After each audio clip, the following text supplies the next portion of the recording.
평균 소득은 낮은데 아파트 가격은 감당하기 어려울 정도로 비쌉니다.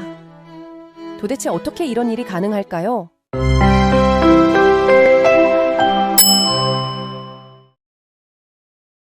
베트남에서 가장 어린 나이에 차관에 임명되어 큰 화제가 되었던 인물과 저녁 식사 자리에서 들었던 이야기입니다.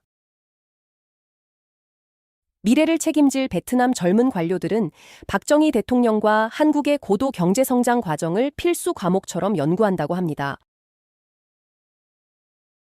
그리고 도이머이 정책 시행 당시 베트남 고위 관료들은 이미 어떻게 자기 나라를 한국처럼 빠르게 성장시킬지 전략을 준비하고 있었다고 합니다.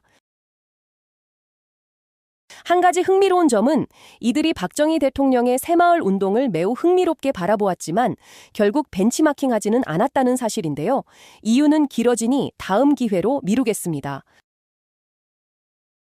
그렇다면 한강의 기적, 아직도 자랑스럽게 이야기하고 계신가요? 물론 한국 경제가 놀라운 성취를 이룬 것은 분명합니다. 하지만 2025년 현재 이 표현은 이미 유효기간이 다한 말일지도 모릅니다. 지금 세계의 시선은 한국이 아니라 베트남에 쏠려 있습니다. 일부 글로벌 경제 전망 기관들은 2047년이면 심지어 베트남 GDP가 한국을 추월할 것이라는 분석까지 내놓습니다.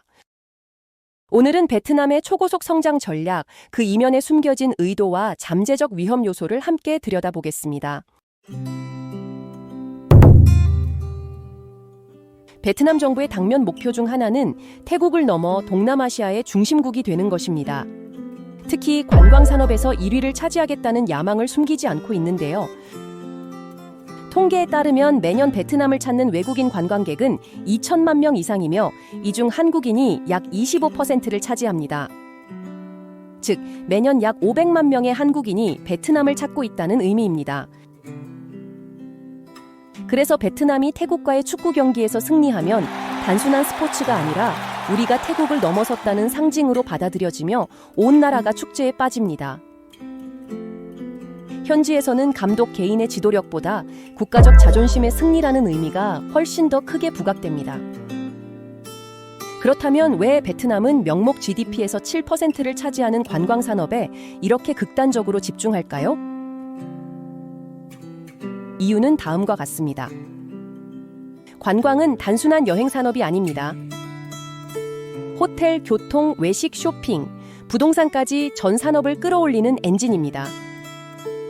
무엇보다 국가 브랜드 이미지를 강화할 수 있는 최적의 수단이죠. 성공한 국가 브랜드는 장기적으로 엄청난 경제적 반대급부를 가져오는데요. 바로 이 점이 베트남이 관광 산업에 집착하는 이유라고 할 수 있습니다.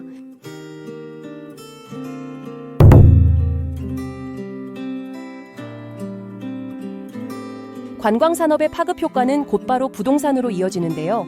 호치민과 하노이에서는 대규모 아파트 단지가 계속해서 들어서고 있습니다. 그런데 이 지점에서 의문이 하나 생깁니다.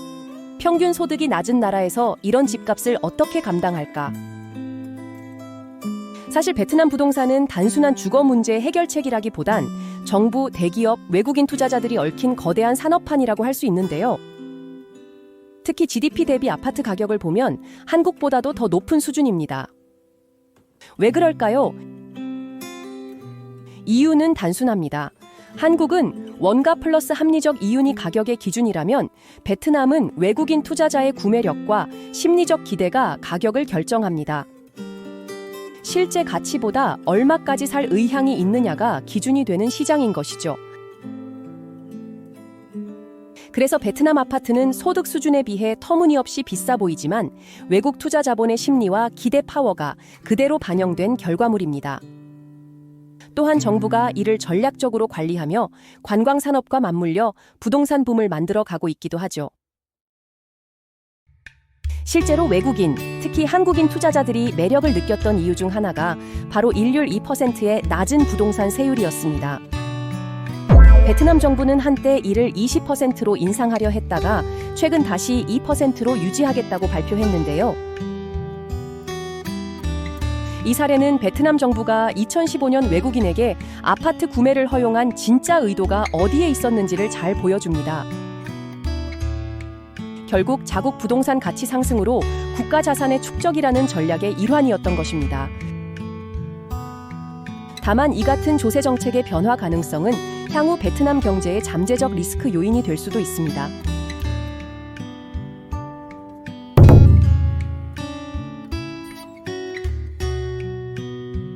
베트남 정부는 우리나라처럼 교육에 올인하거나 중장기적으로 기술 산업을 직접 육성하는 전략에는 큰 비중을 두지 않았습니다.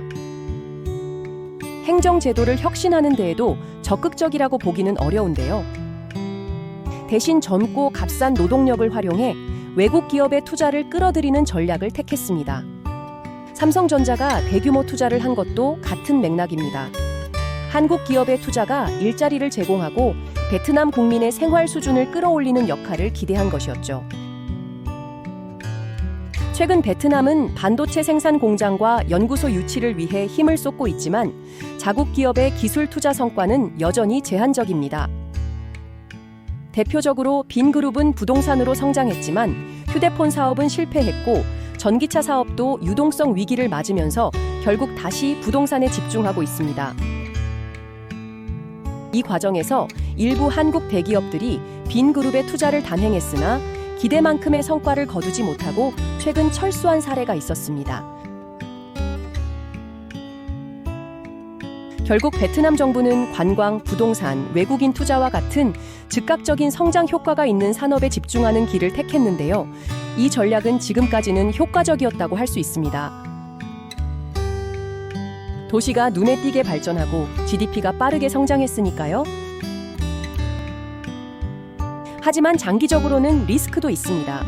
기반 제도가 약하고 행정 투명성이 부족하며 부동산과 관광 산업을 대체할 수 있는 국가 차원의 새로운 캐시카우가 준비되어 있지 않기 때문인데요. 고정 환율 제도를 강력하게 유지하고 있는 이유도 이것과 무관하진 않습니다. 그래서 언제든 경제 불안이 터질 수 있는 구조적 한계가 존재한다고 볼 수 있습니다. 결론적으로 베트남은 한국의 길을 그대로 따라가지 않고 자신들만의 성장 모델을 만들어가고 있습니다. 손쉬운 방법과 빠른 속도를 택했지만 그만큼 불안정성도 짊어진 모델이죠. 결국 과유불급의 균형을 어떻게 맞추느냐가 성패를 좌우할 것입니다. 여러분은 어떻게 생각하세요? 베트남의 초고속 성장, 과연 한강의 기적을 넘어설 수 있을까요? 아니면 외부 자본에 지나치게 의존한 전략이 결국 한계를 드러내게 될까요? 여러분의 의견을 댓글로 남겨주시면 앞으로 영상을 준비하는 데 큰 도움이 되겠습니다. 시청해 주셔서 감사합니다.